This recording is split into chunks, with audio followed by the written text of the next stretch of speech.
Hello, my name is Reverend Dr. May Elise Cannon. Today is Wednesday, December 27th.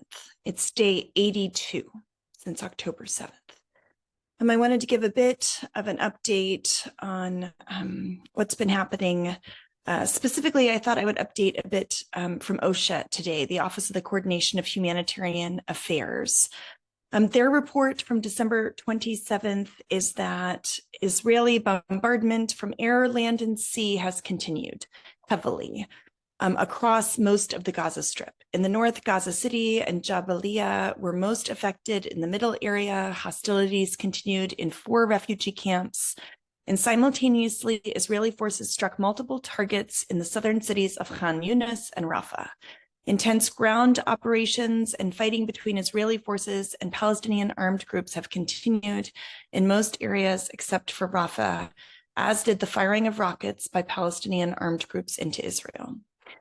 These updates, I've been, of course, giving reports every day, but between the 26th and the 27th, so yesterday and today, reportedly 195 Palestinians were killed and another 300 plus were injured.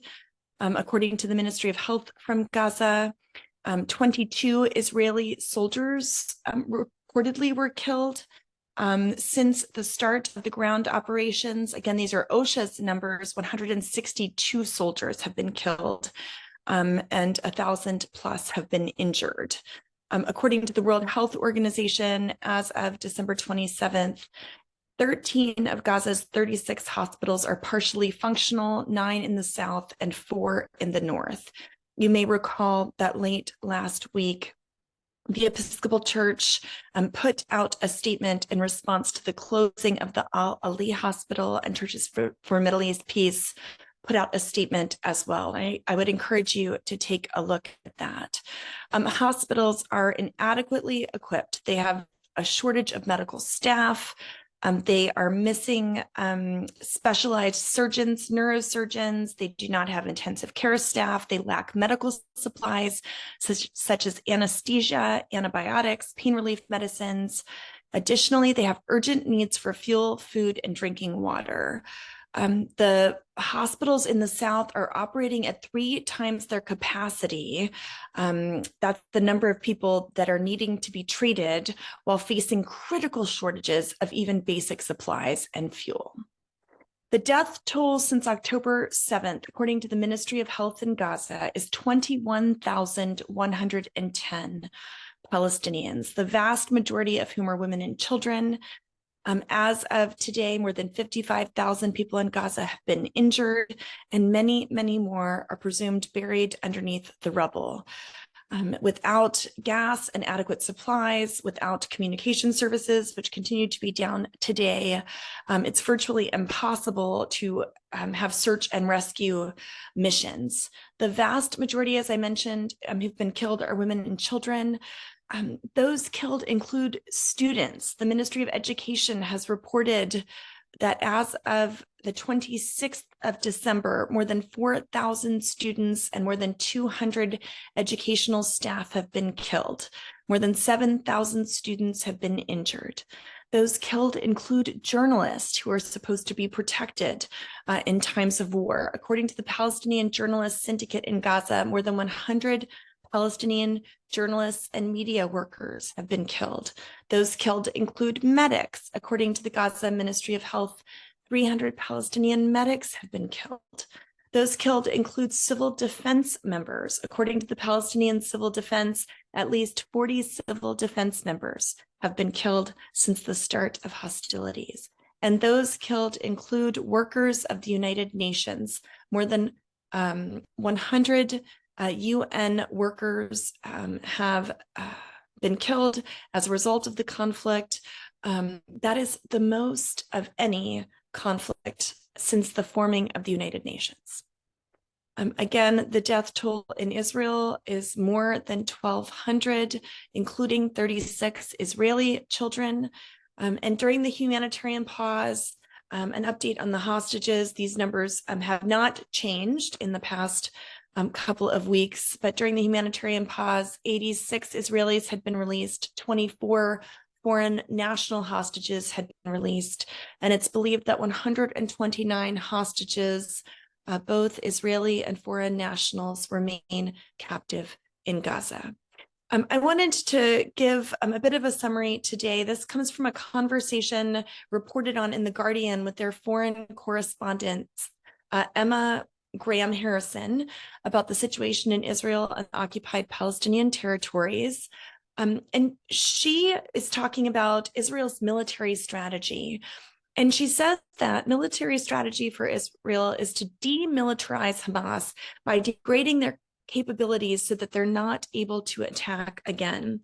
Netanyahu has dismissed the prospect, once all of this ends, of the PA running Gaza, which Biden has suggested, and the Israeli government has rejected the idea of foreign peacekeepers being brought in to broker a deal, instead insisting that only the Israeli army should be trusted to make sure that Gaza stays demilitarized.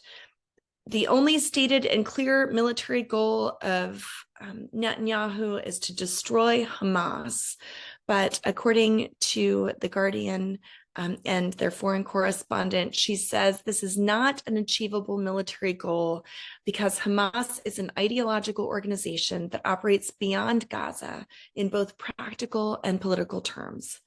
Netanyahu has said that there is a chance that the Israeli military would maintain indefinite security control over Gaza after the war ends, which suggests that the plan is to reintroduce a form of extended Israeli occupation. But President Biden of the United States, of course, has warned Netanyahu against this strongly. Israeli officials have also discussed the possibility of having a buffer zone in Gaza, which is, of course, opposed by many others in the international community. Biden has warned Israel that vengeance is not a viable military strategy. And of course, there have been lots of warnings coming from the U.S., lots of verbiage. The U.S. has been talking about what they've learned from the Bush administration's war in Afghanistan. What you had was almost 20 years over which the Taliban grew stronger and stronger, which reversed the original American military victory. And according to this Guardian foreign correspondent, she says Biden clearly sees the danger in something similar happening in this conflict. Right from the beginning, it was clear that the vast majority of Israeli society held Netanyahu responsible for this attack. Even though he's the longest serving leader in Israel's history, he has the reputation for being an ultimate political survivor. But this latest war feels like it might be the beginning of the end for his time in power. Many have said that thoughts of his political future have influenced the way that he has prosecuted this war. Netanyahu has presented himself as strong, that he will keep Israel safe. But the question is, if he managed a war that destroyed Hamas, could he redeem himself in the Israeli public and somehow maintain political control? As I mentioned in yesterday's update, Netanyahu was interrupted in one of his recent speeches by families of people who are currently still being held hostage in Gaza. Of course, and I've been talking every day about the devastating realities of the humanitarian crisis in Gaza. The scale is at catastrophic proportions. And there was that UN Security Council resolution that was passed late last week. Tomorrow is my regular weekly update that's live on Thursday morning, and I'll summarize everything that's happened in the last week. But unfortunately, as we go into 2024, there does not seem to be an end in sight. Netanyahu on Christmas Day told his soldiers not to give up and to press on and to keep moving forward. And so it's quite discouraging that every day that this continues, more and more people die. And so the work that we are doing of praying for peace, of calling for peace, of supporting organizations like ours and others that are doing direct service in Gaza, that are supporting peace, is so, so, so critical. And so thank you for staying engaged. Thank you for not giving up hope. Thank you for your prayers.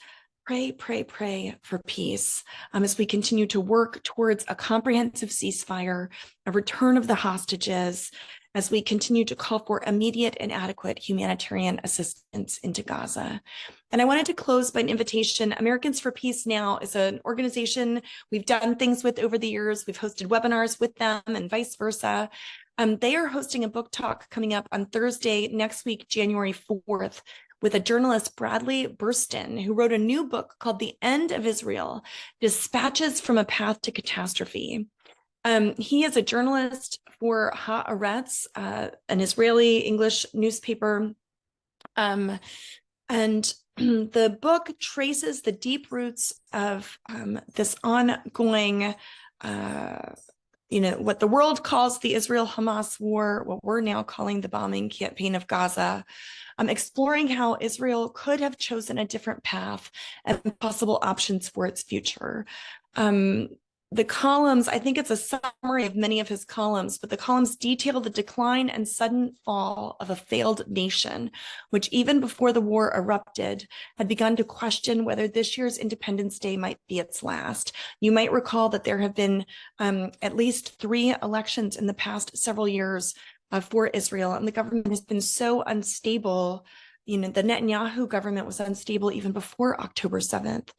In Israel, where delusional and fanatic were sovereign, a land which the biblical book of Numbers warns us eats its inhabitants alive. That's a direct quote from a summary of that Americans for Peace Now book talk. So if that's of interest, I would encourage you to join them or watch that video.